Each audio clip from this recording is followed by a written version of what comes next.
Tara, magluto tayo ng madali ang almusal. Tuna.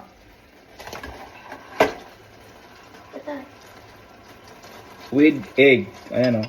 Okay. Ayan. Igigisa muna natin yung bawang.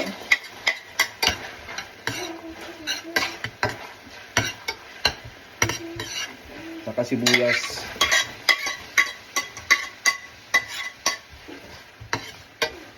Ayan, okay na.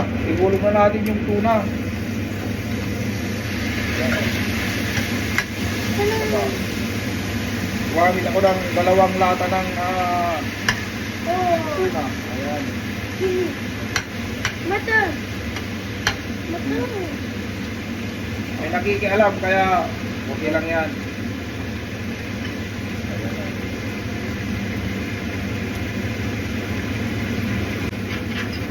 Tapos ihuhulog na natin yung itlog. Ayan o, ihalo natin.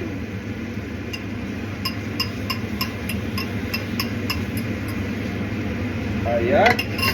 So ayan o, luto na yung ating tuna with egg. Tara, mag-almusal na tayo.